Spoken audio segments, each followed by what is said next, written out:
నటసింహం నందమూరి బాలకృష్ణ అలాగే mass commercial director Gopichand Malineni combination లో వస్తున్న మోస్ట్ అవైటెడ్ మూవీ ఎన్బీకే 111. గతంలో వీరిద్దరి కలయికలో వచ్చిన వీరసింహారెడ్డి బాక్సాఫీస్ వద్ద బ్లాక్ బస్టర్ హిట్ గా నిలిచిన సంగతి తెలిసిందే. ఇప్పుడు మరోసారి ఈ సక్సెస్ఫుల్ కాంబో రిపీట్ అవుతుండటంతో అటు నందమూరి అభిమానుల్లో ఇటు ట్రేడ్ వర్గాల్లో భారీ అంచనాలు నెలకొన్నాయి. ప్రస్తుతం శరవేగంగా షూటింగ్ జరుపుకుంటున్న ఈ క్రేజీ ప్రాజెక్టు విడుదల తేదీకి సంబంధించి ఒక ఆసక్తికరమైన సమాచారం ఫిలిం నగర్ సర్కిల్స్ లో చక్కర్లు కొడుతోంది. నందమూరి బాలకృష్ణ సినిమాలు సంక్రాంతి పండుగ సీజన్ టార్గెట్ చేసుకుని వస్తుంటాయి. కానీ ఈసారి సరికొత్త వ్యూహంతో బాక్సాఫీస్ బరిలోకి దిగబోతున్నట్లు తెలుస్తోంది. చిత్ర బృందం ఎన్బీకే 111 చిత్రాన్ని ఈ ఏడాది డిసెంబర్ 24న క్రిస్మస్ కానుకగా ప్రపంచవ్యాప్తంగా విడుదల చేయాలని భావిస్తున్నట్లు సమాచారం.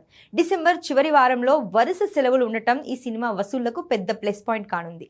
Gopichand Malineni mark powerful action elements, Balayya ఊరమాస్ మేనరిజమ్స్ ఈ సినిమాలో హైలైట్ గా నిలవనున్నాయి. ఇప్పటికే విడుదలైన ప్రీ లుక్ పోస్టర్స్ సినిమాపై భారీ హైప్ క్రియేట్ చేశాయి. ప్రస్తుతం ఉన్న స్కెడ్యూల్స్ ప్రకారం అక్టోబర్ కల్లా షూటింగ్ మొత్తం పూర్తి చేసి పోస్ట్ ప్రొడక్షన్ పనులను వేగవంతం చేయాలని మేకర్స్ ప్లాన్ చేస్తున్నారు.